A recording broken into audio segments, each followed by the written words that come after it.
Hi friends, welcome to Shaikinish Media. எல்லாருமே வந்து என்கிட்ட கேட்குறாங்க. ஸோ ஃப்ரெண்ட்ஸாக இருக்கலாம், ஃபேமிலி சர்க்கிளாக இருக்கலாம், நெய்பர்ஸாக இருக்கலாம், எல்லாருமே வந்து அப்போ உங்களுக்கு யூடியூப்லேருந்து இன்கம் வருதா, நிறைய வீடியோஸ் போடுறீங்களே அப்படின்ட்டு கேட்குறாங்க. நான் பாருங்கள், நம்மளோட சேனல் பேஜ் தான் பாருங்கள், 4.1 lakhs தான், 1K தான் ஹவர்ஸே ஏறியிருக்கு. இப்போ இதில் பாருங்கள் 3 ஸ்டெப் உண்டுங்க. ஃபஸ்ட்டு ஸ்டெப் மட்டும்தான் நான் ஃபில் பண்ணி முடிச்சிருக்கேன், எலிஜிபிலிட்டி ஆகிருக்கு. இப்போ second step, third step, 2 step இருக்குது. அதில் பார்த்தீங்கன்னா 1535 ஹவர்ஸ் வாட்ச் ஹவர்ஸ் தான் வந்திருக்கு. 4000 ஹவர்ஸ் எடுக்கணும்.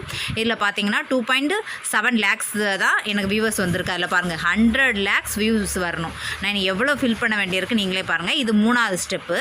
ஒரு மாதத்தில் வந்து அந்த 90 நாளைக்குள்ளே 3 வீடியோ அப்டேட் பண்ணியிருக்கேன். அது மட்டும் தான் ஃபில் ஆகிருக்கு பாருங்கள். இதில் வந்து 3000 ஹவர்ஸ்க்கு வந்து எவ்வளோ எடுத்திருக்கேன் பார்த்தீங்கன்னா 1535 ஹவர்ஸ் தான் ஃபில் பண்ணியிருக்கேன். இது 30 lakhs வியூவர்ஸ் வர வேண்டிய இடத்துல 2.7 lakhs தான் வந்திருக்கு. அப்போ எனக்கு எப்படி எலிஜிபிலிட்டி ஆகும் நீங்களே யோசிச்சு பாருங்கள்.